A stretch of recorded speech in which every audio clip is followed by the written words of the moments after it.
तो चलिए आज हम गौर करेंगे कि खुदा आपके बोझ को उठाना चाहता है। वो जानता है कि आपके कंधे जो इंसानी कंधे हैं वो नाजुक हैं, वो फिक्रों के भार को उठा नहीं सकते। सो खुदा आज आपके बोझ को उठाना चाहता है। इससे पहले कि इस टॉपिक की तरफ जाएं, उससे पहले आने वाले तमाम व्यूवर्स को और देखने वाले तमाम व्यूवर्स को मेरा सलाम। ठीक है, हम देखेंगे मत्ती की मुकद्दस मत्ती की इंजील मेरे साथ मिलकर निकाल लीजिए। उसका 11वां बाब उसकी 28वीं आयत में लिखा है। गौर से सुनिएगा। ऐ मेहनत उठाने वालों और बोझ से दबे हुए लोगों में सब एक आधा नहीं, सब मेरे पास आओ तो मैं तुमको आराम दूंगा। Hallelujah, hallelujah. सारे जलाल सारी हशमत हमारे खुदावंत की हो। से हालेलुया इन कमेंट सेक्शन। तो लिखा है कि ऐ मेहनत उठाने वालों और बोझ से दबे हुए लोगों मेरे पास आओ तो मैं तुम्हें सब मेरे पास आओ तो मैं तुम्हें आराम दूंगा।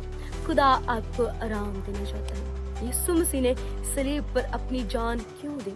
वहाँ पर एक्सचेंज का काम हुआ है। सलीब पर किस चीज का काम हुआ है? एक्सचेंज का।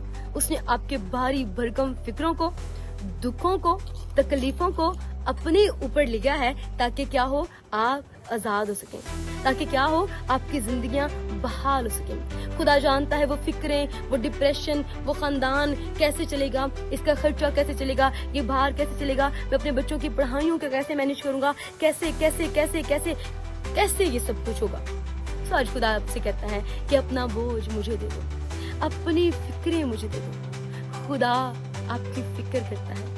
खुदा आपको फिक्रमंद नहीं देख सकता।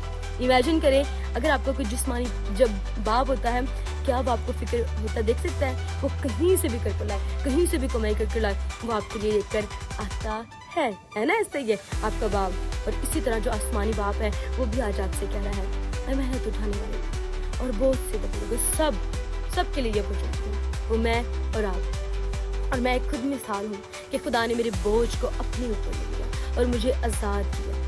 मैं जानती हूँ कि वो ख्वाहिशात जो मैं रखती थी वो अब भी बुरी नहीं है, लेकिन मैं शादमान हूँ क्योंकि मेरा बोझ मेरे बाप, मेरे खुदा, मेरे खालिक ने उठाया हुआ है। वो आज आपको कहता है कि वो चीजें जो आपको डिप्रेशन में लेकर जा रही हैं, वो चीजें आपके दबाव का सबब बन चुकी हैं। खुदा जानता है कि आपके कांधे बहुत नाजुक हैं, इसलिए उसने कहा जब फिक्रों की कसरत होती है तो तेरी तसल्ली मुझे शाद करती है। खुदा की तसल्ली आपको शाद करेगी। याद रखें, इब्लीस आपके जहन में इस बात को पैदा करता है कि तू बेचैन है, तेरा कारोबार नहीं बढ़ सकता, तेरे बच्चे नहीं हो सकते, तेरी बीवी बांझ है, तू कुछ नहीं कर सकता, ये वो बहुत सारी चीजों को आपके जहन में लेकर आता है और आपको बताता है यू आर फेलियर, तुम कुछ नहीं कर सकते।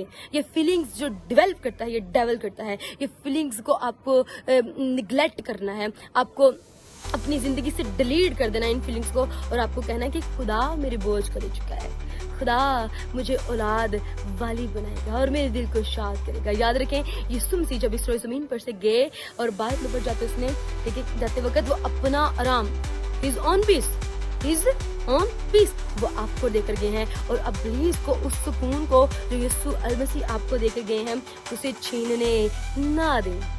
वो आपको अपना सुकून देकर गए हैं, इत्मीनान देकर गए हैं और आप उसी इत्मीनान और उसी तसल्ली में रहें कि खुदा तू मेरे लिए सब कुछ करेगा, खुदा तू मेरे लिए अजीम रस्तों को खोलेगा, खुदा तू जो कादर मुतली खुदा है, तूने कहा मांगो को तो दिया जाएगा और मैं तुझी से मांगूंगा और मैं तुझी से पालूंगा। मैं किसी पीर फकीर के पास नहीं जाऊंगा, मैं किसी गैर मबूद के पीछे नहीं जाऊंगा, मैं किसी गैर मबूद को सजदा नहीं करूंगा, मैं किसी गैर मबूद की पूजा प्रस्तिश नहीं करूंगा, मैं किसी स्टैचू के आगे नहीं झुकूंगा क्योंकि मेरा खुदा जिंदा है। हालेलुया। सो उसी ने कहा है अपना बोझ मुझे दे दो। क्या आप अपना बोझ उसे देना पसंद करेंगे? सो आप उससे बात कर सकते हैं।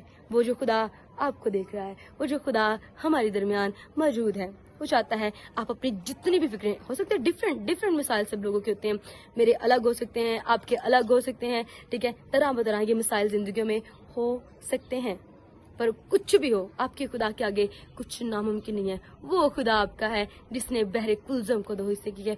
वो खुदा आपका है जो दानियल के लिए शेरों की मान में आ गया और शेरों के मुंहों को बंद कर दिया और उसी शेरों के मुंहों को शरीरों के लिए खोल दिया और उसे चीर फाड़ दिया। वो शरीर जो आज आपको ताने देते हैं कि तुम्हारा कुछ नहीं हो सकता, वो शरीर उनके मुंह बंद हो जाएंगे। ठीक है। और खुदा आपका सदरक मिसक अब्दुल नजू के लिए आपकी भट्टी में आ गया, ये आपका खुदा है, कादर मुतली खुदा है। उसने एलिया के लिए आसमान पर से आग नाजिल की। उसने एक तरह बदल अपने नबियों के वसीले से मुर्दों को जिंदा किया, और वो खुद भी मुर्दा जिंदा करता है। उसने 4 दिन के लाजर को जिंदा किया। वो आपके बोझ को उठाना चाहता है। He is so powerful god. So अपना बोझ उसे दे दें, अपनी फिक्र उसे दें, ठीक है। ये फिक्रों के भार को अपने ऊपर ना लें। जो खुदा का काम है वो खुदा को करने दें। आप खुदा का मुकाबला ना करें। ये फिक्र करना खुदा का काम है। फिक्र किसकी करना? आपकी फिक्र करना, और आपकी प्रॉब्लम्स को हल करना ये उस खुदा का, उस खालिक का काम है, और आप उसे ही करने दें। आज से कहें मेरे साथ मिलकर, खुदा मैं अपनी फिक्रें, अपनी मुश्किलात तुझे देता हूँ, और मेरे लिए सहराओं में से भी रस्ते पैदा कर, और वो कर देगा। से आमीन। खुदा आप सबके साथ हो। अगर वीडियो बल्कि पसंद ही होगी, अगर तो कोई बात ही नहीं है।